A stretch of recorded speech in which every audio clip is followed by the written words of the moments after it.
এই এই তুই ল্যাপটপ দিছিস রে? এই ল্যাপটপ দেখ। স্যার এক মিনিট এই 1 মিনিট মানে তুই কি পাগল হয়ে গেছো? তোর মাথা নষ্ট হয়ে গেছে? আমি একটা গুরুত্বপূর্ণ ফাইল দেখতেছি। জি তাড়াতাড়ি ল্যাপটপ দে।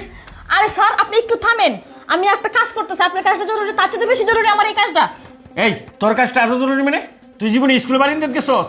তুই এটা সম্পর্কে জানোস? এটা চালাইতে রস? আমার গুরুত্বপূর্ণ একটা ফাইল আছে, এটা ডিলিট হয়ে যাবো। এই তুই এটা ছাপতাছস? তুই জীবনে লেখাপড়া করছো? অফকোর্স স্যার, আপনি একটু ওয়েট করেন, আমি দেখতেছি। বাবা কাজের বুয়া আবার আমার সামনে দাঁড়ায় থেকে ইংলিশ বলে অফকোর্স। এইটাও আমার দেখতে হলো। এই বেয়াদব নে, দে আমার ল্যাপটপ দে। এটার মধ্যে আমার একটা গুরুত্বপূর্ণ ফাইল আছে, তুই যদি এটা ডিলিট করস আমার 1 মাসের পরিশ্রম বিফল হয়ে যাবে। ও বুঝছি, তুই আমার ল্যাপটপ এইভাবে দিবি না। হ্যাঁ সিকিউরিটি স্যার ওকে আমার অফিস থেকে এখনই ঘাড় ধরে বের করে দাও। এই ল্যাপটপ রাখ, স্যার রুম থেকে বেরো। স্যার আমার কাজ শেষ, এখন আপনি আমার বিরুদ্ধে যা অ্যাকশন নেওয়া দরকার তাই নেন। এই তোর বিরুদ্ধে কি অ্যাকশন নিব রে?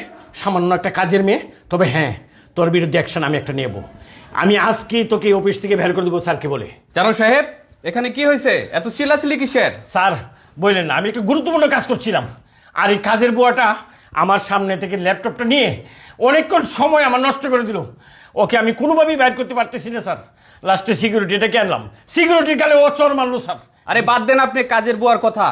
আপনাকে যে জাপানের একটা প্রজেক্টের কাজ দিছিলাম, সেই ফাইলটার কি অবস্থা সেটা আগে বলেন। এটাই স্যার আমি কাজ করতেছি, জানি না স্যার এই ফাইলটা আমি ডিলিট করছে কিনা। স্যার আচ্ছা ঠিক আছে স্যার, আমি দেখতেছি, আমাকে আর 2 দিন সময় দেন, মাত্র 2 দিন।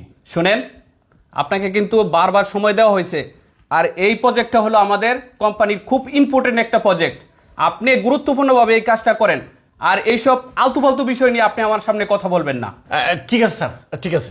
যত সব আলতু ফালতু ঝামেলা। শুনেন, আজকের দিনের ভিতরে জাপানের প্রজেক্টের ফাইলটা আপনি কমপ্লিট করবেন। জি স্যার। স্যার এক মিনিট, এই যে দেখেন আপনার জাপানের ফাইলটা কমপ্লিট হয়ে গেছে। কি বলো তুমি? তোমার কথা তো আমি কিছুই বুঝতেছি না। এই মেয়ে, আসলে তোমার মাথাটা গেছে। কি বলছো তুমি?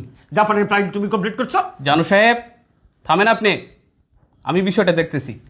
আচ্ছা, তুমি তো আমার অফিসের সাধারণ ঝাড়ুদার, জাপানের ফাইল তুমি কমপ্লিট করে ফেলছো মানে?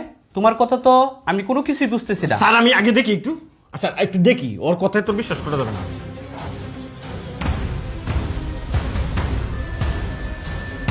কি দেখলেন? কথা বলছেন না কেন? স্যার ফাইল তো কমপ্লিট। আচ্ছা, তুমি তো সাধারণ একজন ক্লিনার, আর সাধারণ একজন ক্লিনার হয়ে তুমি এই প্রজেক্ট কিভাবে কমপ্লিট করলা? আচ্ছা তুমি আমাকে বলো তো, তুমি কে? স্যার আমি আমার পরিচয় দিচ্ছি, আমি আপনাদের এখানে চাকরি করার আগে আমি একটা বড় কোম্পানিতে চাকরি করতাম। ওই জায়গায় আমি সফটওয়্যার ইঞ্জিনিয়ার ছিলাম। কোনো কারণে আমার চাকরিটা চলে যায়, আর চাকরি চলে যাওয়ার পরে আমার অবস্থা এরকম খারাপ হয়, আমার ফ্যামিলির অবস্থা আরও বেশি খারাপ হয়ে যায়। তো আমি কি করব না করব কোনো কিছু ভেবে পাচ্ছিলাম না, তাই বাধ্য হয়ে আমি আপনার এখানে ক্লিনারের চাকরি নিয়েছি। আচ্ছা, আমার এই ল্যাপটপের ভিতরে যে এই ফাইল আছে তুমি কেমন করে জানো? স্যার আপনি আমাকে মাত্র 2 দিন সময় দেন, জাপানের প্রজেক্টটা আমি 2 দিনের ভিতরে কমপ্লিট করে দিব। স্যার স্যার বিশ্বাস রাখেন, আপনি আমার প্রতি আত্মবিশ্বাস রাখেন, আমি কাজটা করতে পারবো। স্যার স্যার আপনি আমার উপরে বিশ্বাস রাখেন, আমি করবো ইনশাল্লাহ। হ্যাঁ হবে, হবে ইনশাল্লাহ। ইস, ও আচ্ছা এই অবস্থা। জানো সাহেব, মুরব্বীদের মুখে শুনেছি গোবরেও পদ্ম ফুল ফুটে, তার প্রমাণ কিন্তু এই মেয়েটা। জি স্যার। শুনেন, যে কাজটা আপনারা এত দিন ধরে করতে পারেন নাই, সেটা কিন্তু 10 মিনিটের ভিতরে সে করে দিছে। শুনেন, এরকম মেয়ে আমাদের অফিসে খুব দরকার। জি স্যার। আজকের ভিতরে আপনি সহকারী হিসাবে তার চাকরি কনফার্ম করে দেন। এই মেয়ে, তোমার নাম কি? স্যার আমার নাম সুইটি আক্তার। ও আচ্ছা ঠিক আছে। এই শোনো, তোমাকে আজকে থেকে এই কোম্পানিতে আর জারুদারের চাকরি করতে হবে না। তুমি আজকে থেকে এই কোম্পানিতে সিনিয়র সফটওয়্যার ইঞ্জিনিয়ার, তুমি আজকে থেকেই অফিস করবা। জানো সাহেব, তার কাজকর্মগুলো আপনি বুঝিয়ে দেন। জি স্যার। ঠিক আছে? জি স্যার। স্যার আপনাকে অসংখ্য ধন্যবাদ আমাকে এই চাকরিটা দেওয়ার জন্য। তোমাকে অসংখ্য ধন্যবাদ। তুমি তোমার কাজ দিয়ে, তোমার সততা দিয়ে এই যে তোমাকে চেয়ারে বসানো হয়েছে, তুমি তা প্রমাণ করবে। আমি তোমার উপরে এই বিশ্বাসটুকু রাখি। ইনশাআল্লাহ স্যার। ঠিক আছে, থাকো। জি স্যার। জি স্যার।